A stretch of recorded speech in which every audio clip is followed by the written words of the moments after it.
In South Africa, number one, in as much as unemployment here is high, I don't understand how, but in South Africa, finding a job is extremely hard.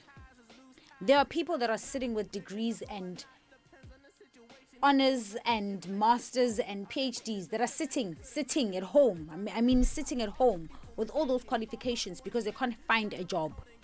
There are people that can't even afford to take themselves to school to qualify to have an education like that, but are looking for a job and they can't find a job because you don't have a qualification, so you can't have a proper job. But I can't even get a qualification because I don't have the money to take myself to school to get that qualification to even begin with.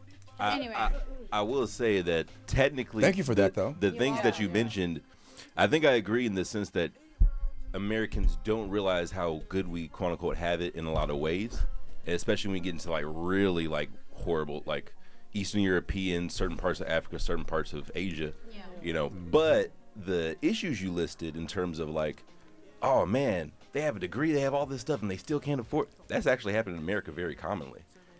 What you're talking about, the class of people you're talking about, so perhaps post grads who, you know, have a certain mindset. They probably grew up like maybe middle to upper middle class, and so therefore they're like, yeah, I should just.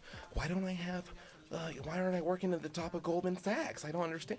But the vast majority of people in America actually have several jobs. Like the average person between, I think, like, don't quote me on, but between like 19 and like 35, Quote 'em. works several jobs, like, you know, on average. So that's actually a really big problem here. In fact, it's become to the point to where degrees aren't even promoted anymore. Like they're not